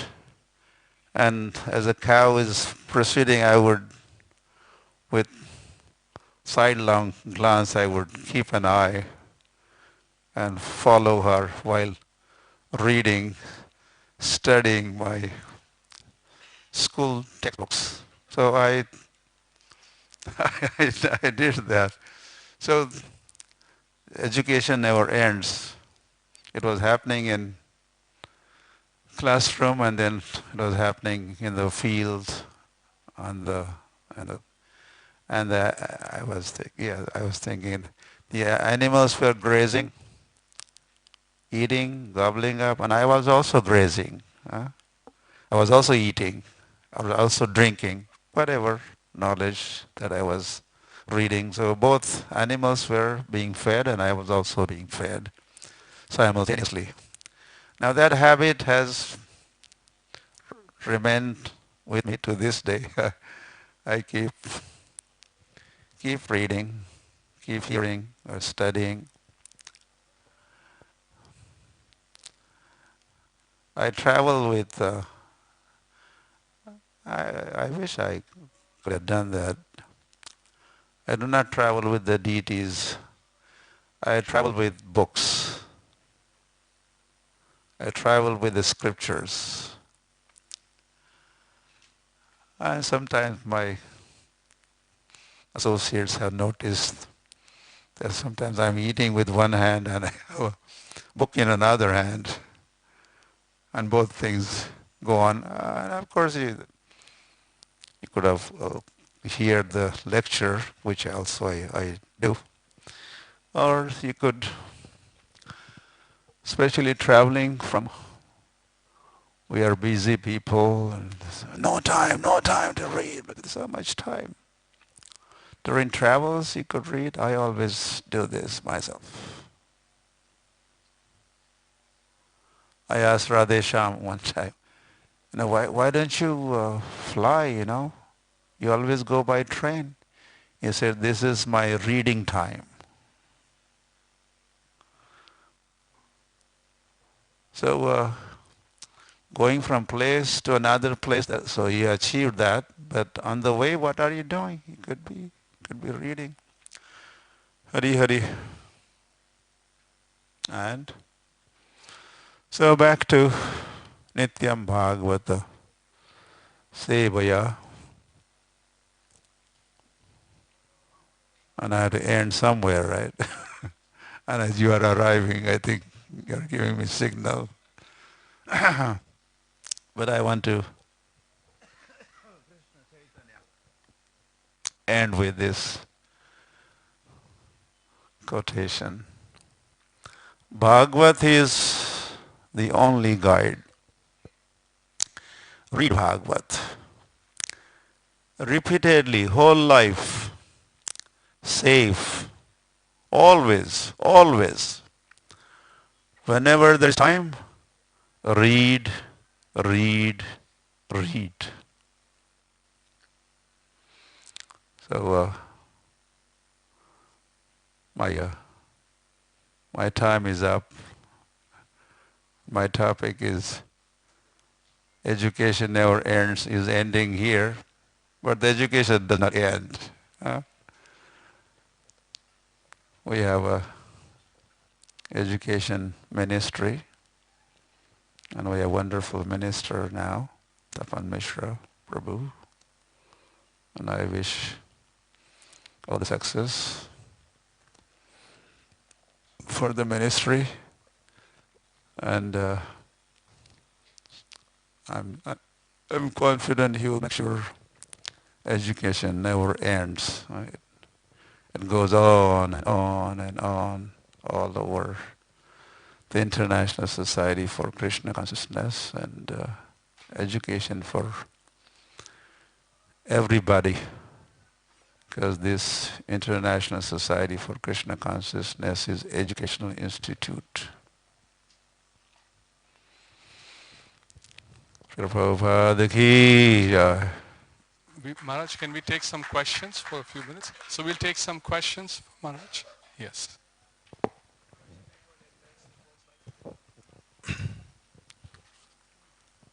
Hare Krishna Maharaj. Please accept my humble obeisances. Really, I thought of why Prabhu has arranged your talk at the end. Really, it's a great, great talk. Although it is 20 minutes, we'll be carrying so much of with us with your talk. Really, it's a paradigm shift from yesterday to till last talk, whatever we had, and your talk is really different. Very, very informative, lucrative, attractive, the way you have the slides. Really remarkable, Maharaj. And my question is, you said leaders are to be readers. Reading and studying. Do we have to read the scriptures or study the scriptures?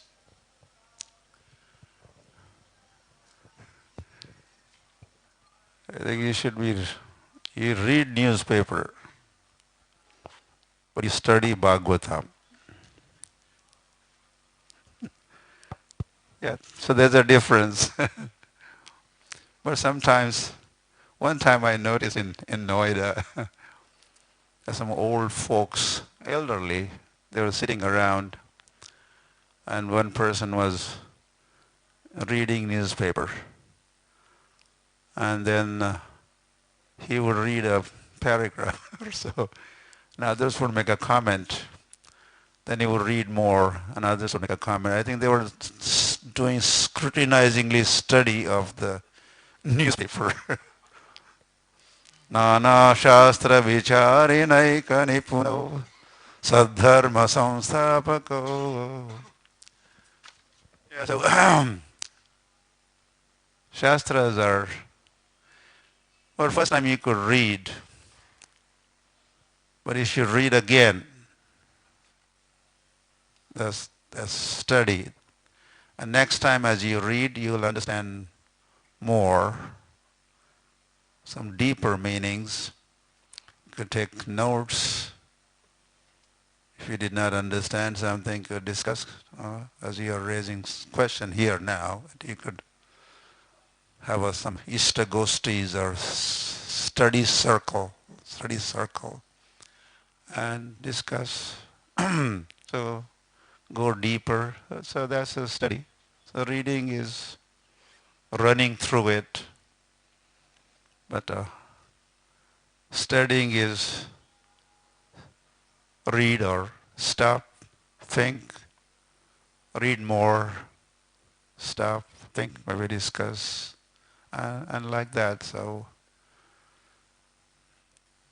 study is recommended, strongly recommended. Maharaj Pranam.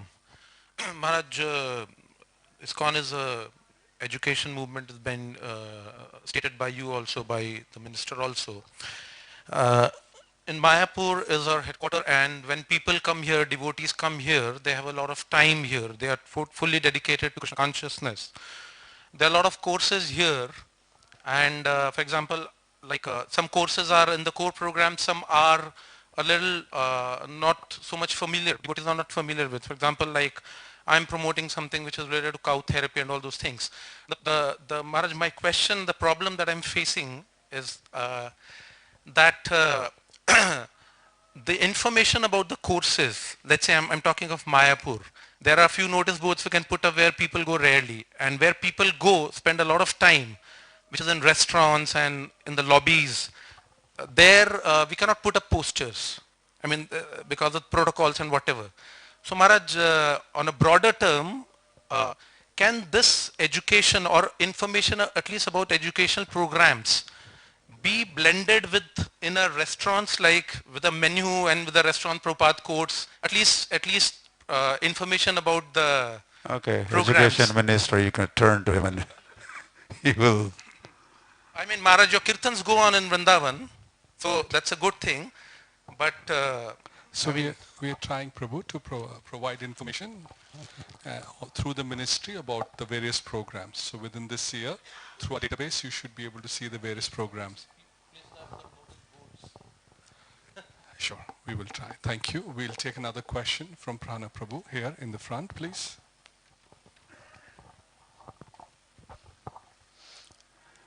Hare Krishna Maharaj. Thank you. Maharaj, you mentioned Shravanam and Mananam. Could you say something about, you mentioned that we should contemplate and reflect what we're reading. What comes after that reflection, that contemplation? Is there anything else in the process? Well, eventually darshan comes.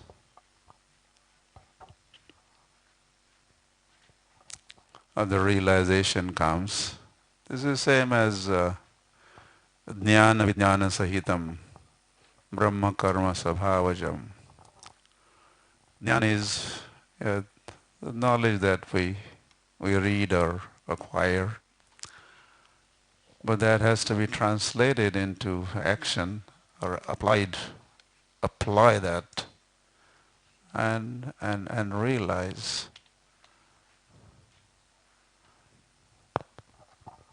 Stand up.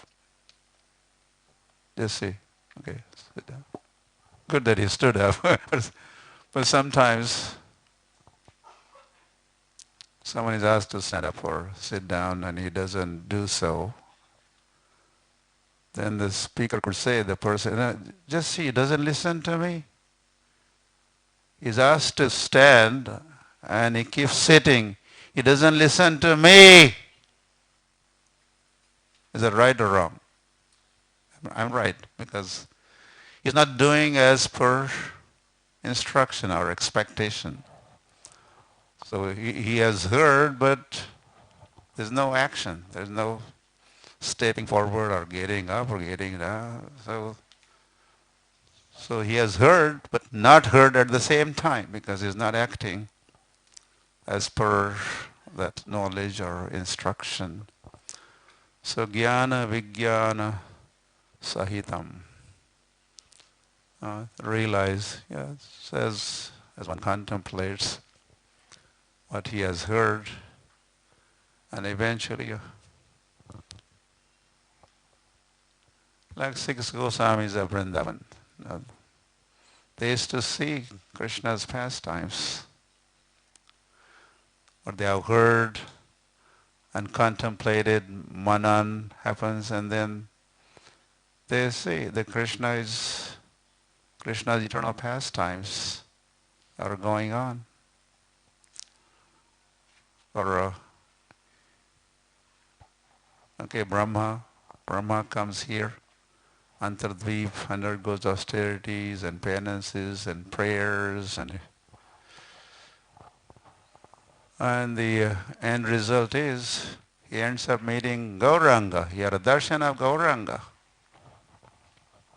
So by hearing what he has read, he is hearing, reminding himself over again and again, and then he becomes realized, and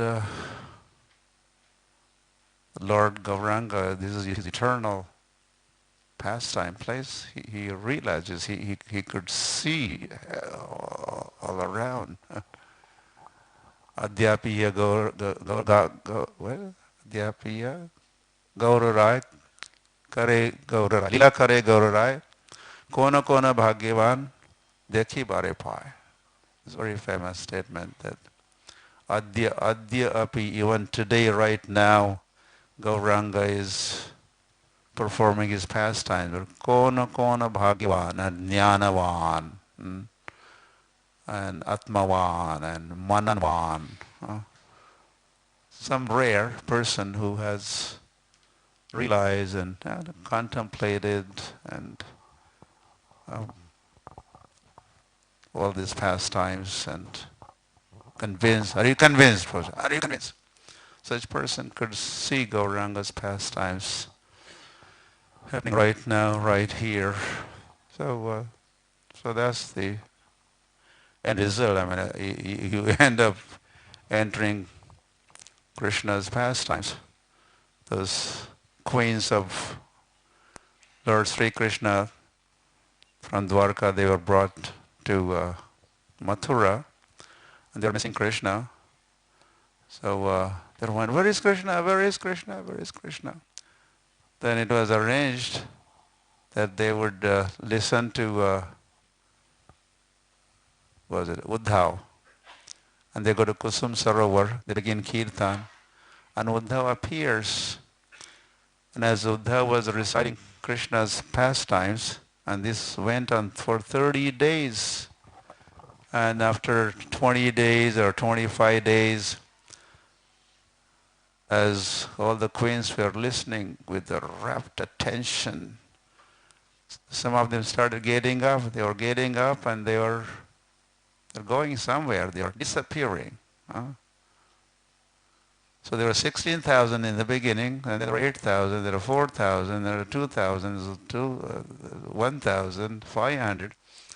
And finally there was only Uddhava and Parikshit remained, all 16,000.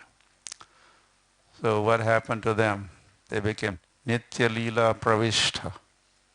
They all entered the pastimes and went to their respective situations, locations, and service zones in relationship with Krishna. So the ultimate outcome, desired result is that you see Krishna or entering Krishna's pastimes. As in case of the Dhundakari, he heard 7 days Bhagavatam and see what happened. He was lifted, airlifted, and brought back to Lord's abode. And then those Vishnuduta said, you could recite Bhagavatam one more time, and this time tell your audience to do the Manan part also. They were doing some Shravan, but then they were interrupting. They were not continuing to remember, contemplate, and all that. So let them do that, what Dhundakari had done. And we have no issue. We could bring big jumbo jets and fill up all the seats and take off. And that is what happened. Padma Puran said. So once again, all over, again, the Bhagavatam recitation happened, and all those remaining in the audience, they now followed in the footsteps of Dhundakari, and by the end of the 7-day recitation of Bhagavatam, jumbo jets were landing, and this time the Padma Puran says, Lord personally had come. Not only he sent Vishnu Dutas, but personally Lord came. And they were all announcement was made, okay, take your seats, including the speaker. He took his seat and they all went back to Godhead, Gauranga. Hare Krishna. Is there another question for Maharaj? Maharaj, thank you so very much on this very important topic of that education never ends. Within ISKCON, we are an educational movement, and education is an integral part of our sadhana every single day. So, thank you, Maharaj. Hare Krishna.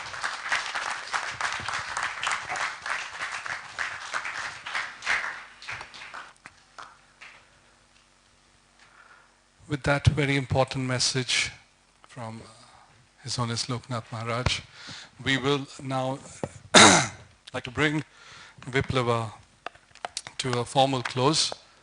And as is courtesy, before we bring it to a formal close, I'd like to thank the various devotees who made this symposium possible. If we can take this table down. Thank you. First of all, I'd like to thank all of you who've gathered here and come here.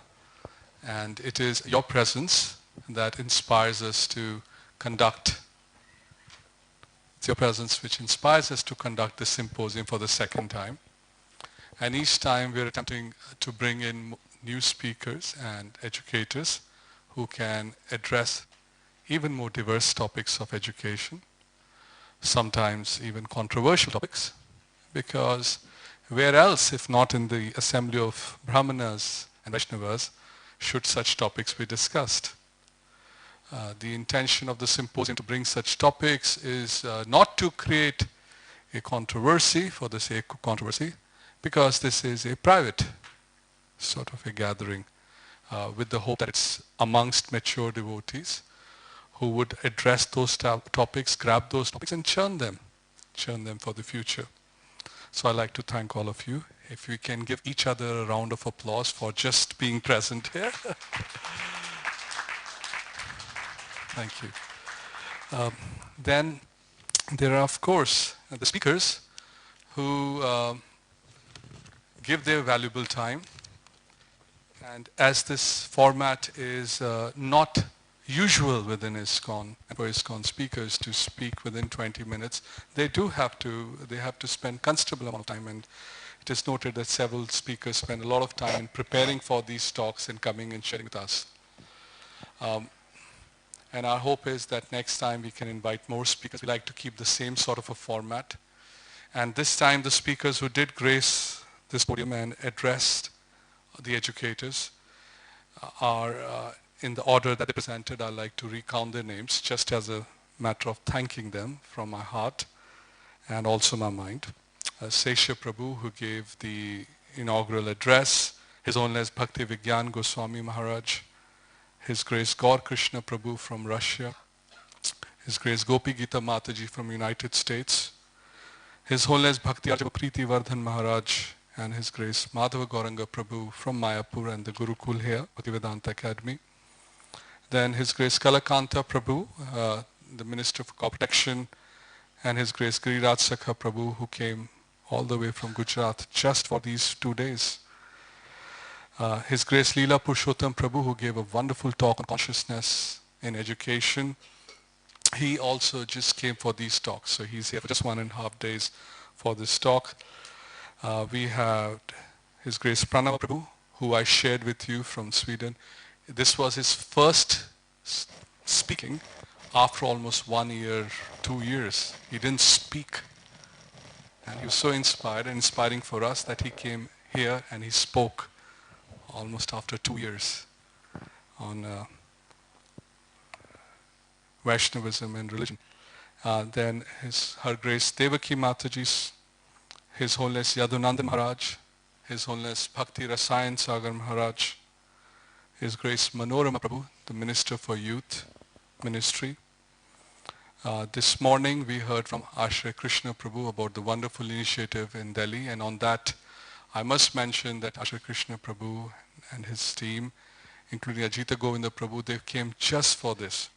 So there are several devotees who are gathered here who just come to come and participate in this symposium, and that does give us a lot of inspiration to see that happen. Thank you so much. Thank you also to Ajita Govinda Prabhu. I like to mention, a lot of you may not know, but today the books that he's compiled are now being used in 150 schools all over India. 150 schools. And on an average, if we were to take about 1,000 students are benefiting from his value education books, which imbibes Krishna consciousness.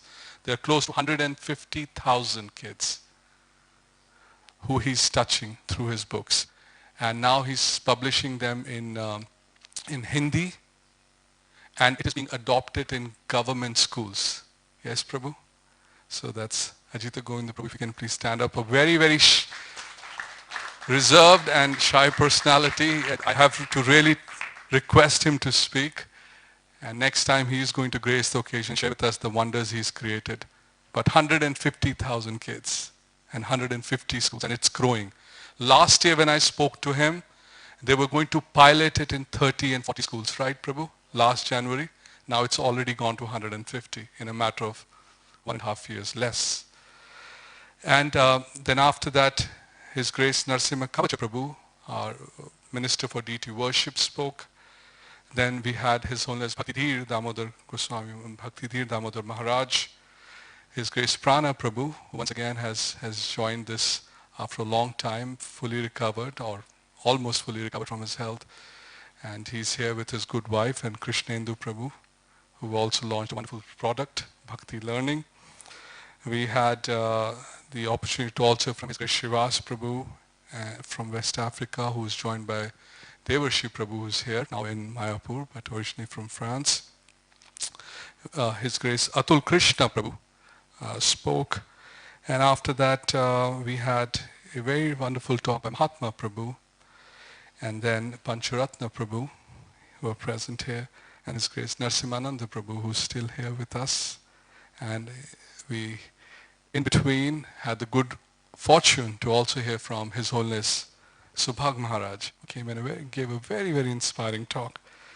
And in the end, we heard from His Holiness Loknath Maharaj that how education never ends. I mean, to have had an opportunity to hear from 24, 25 Vaishnavas on the topic of education, I consider that a very, very, very inspirational and very successful outcome for the last 36 hours that at least I've spent in my life.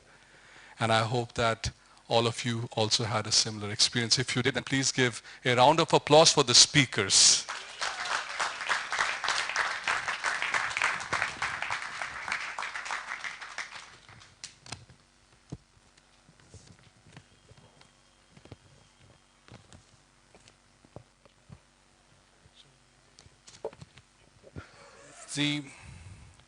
The devotees who actually, thank you Maharaj, the devotees who actually helped us organize this, we have, I like to request them to please come on the stage. We have Bhaktin Maven and Bhakta Hugo. Believe it or not, but they spent all their morning, yesterday and today, manning the desk by themselves and helping us register. And please, Prabhu.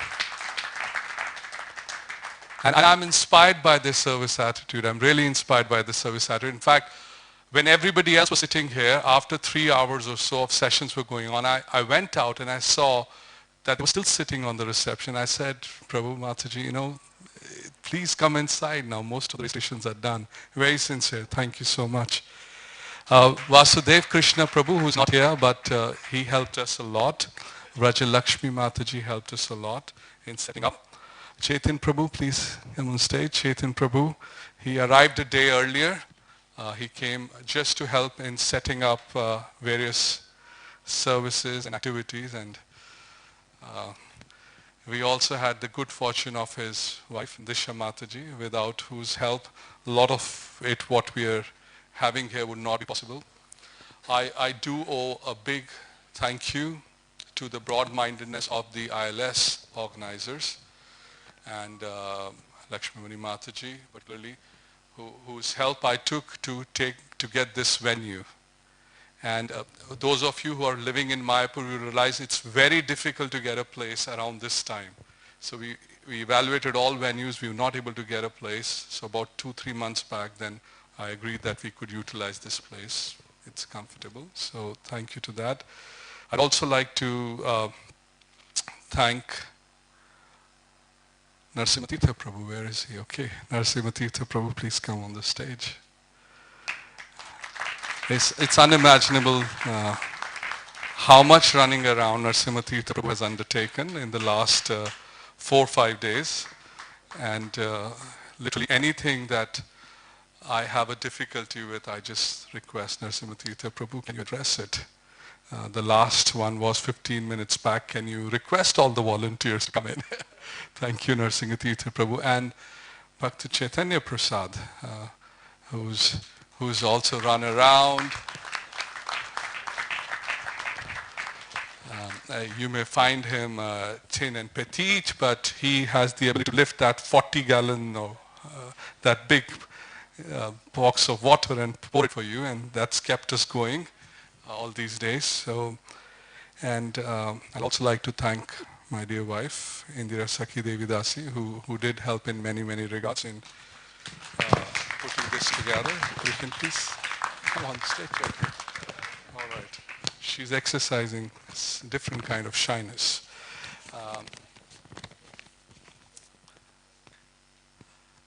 All of this that we conduct here is made only by the mercy of His Divine Grace Srila Prabhupada. We must never forget that. It's by his inspiration that we all get together. In our own ways, we're trying to do something in education. So we are eternally indebted to him.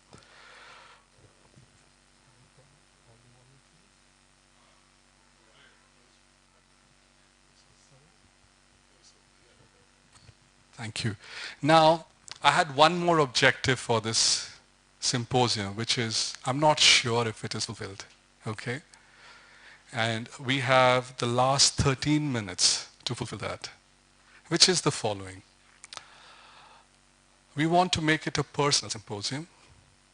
We want to make sure that when you come here, you meet with at least 4 or 5 devotees or educators, thank you so much, that you meet with at least 4 or 5 devotees that you've not met before in your life.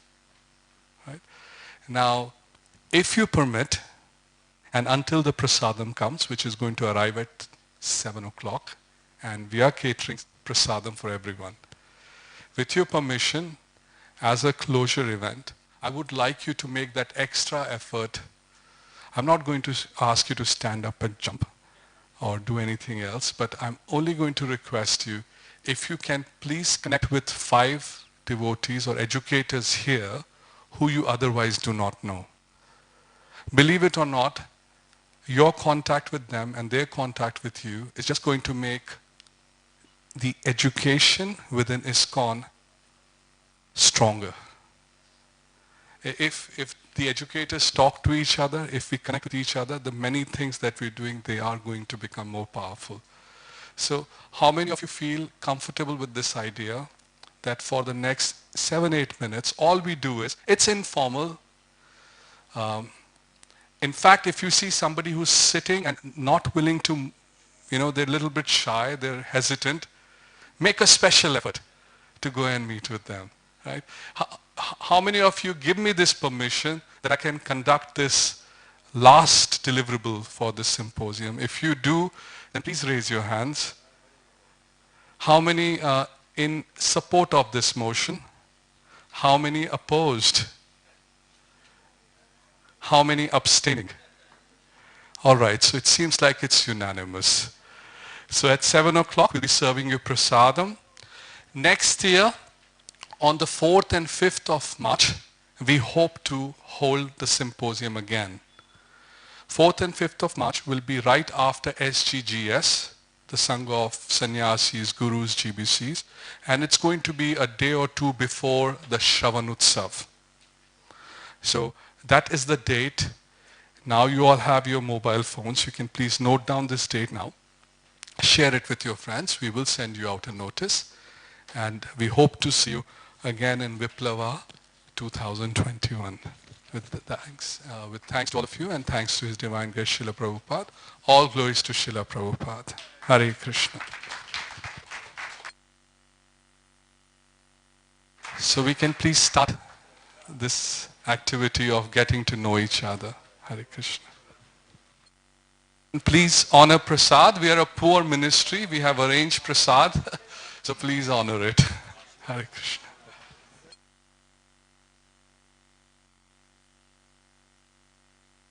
And if there is one person who I forgot to thank, actually there are few now that I think of it, that's Lakshmi Govinda Prabhu, who's running Gita Bhavan. That's Partha Prabhu, who's providing us